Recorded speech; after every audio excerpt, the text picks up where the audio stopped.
الصلاة والسلام على رسول الله وعلى آله وصحبه أجمعين أما بعد. Honorable judges, parents and my dear friends, Assalamu alaikum wa rahmatullahi wa barakatuh. Nature for every being. This is my topic, a topic which is most relevant in the present scenario.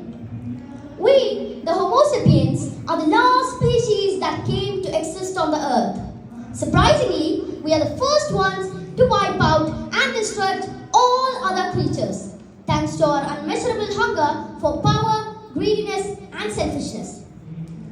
It is in this context that too, on the backdrops of Milad, the birth of whom is a blessing for every being, I would like to analyze the topic within time constraints. A simple attempt.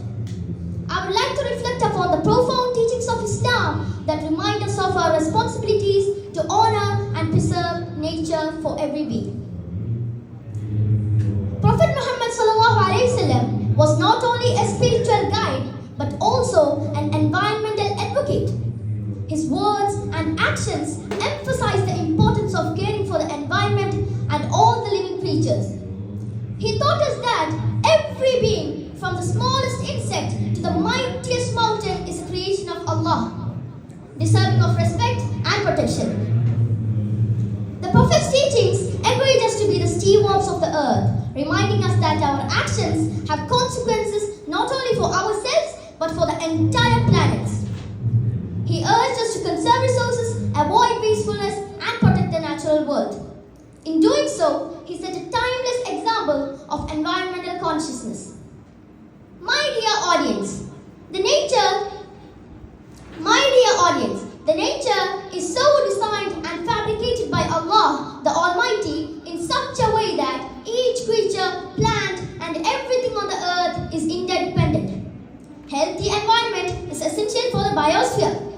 Islam, a way of life, more precisely to say, a system of life that stresses for the better relations with everything in the biosphere.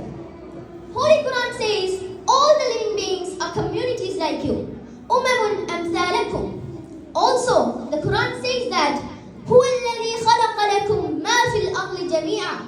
He, it is who created for you all that is on the earth. It means that the resources of the earth is not for our greediness but for our needs. Prophet ﷺ says, تَحْفَظُوا مِنَ الْأَرْضِ لِأَنَّهَا أُمُّكُمْ. It means you preserve the earth because it is certainly your mother.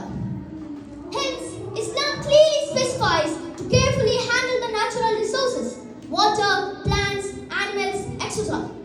Be mindful of extravagances. Even if you are on the bank of a river, use less water. Prophet ﷺ says, be kind to birds and animals. Plant the seedling even though tomorrow is Qiyamah. Never separate a chick from its mother. Never pollute air and water. Don't spoil the nest.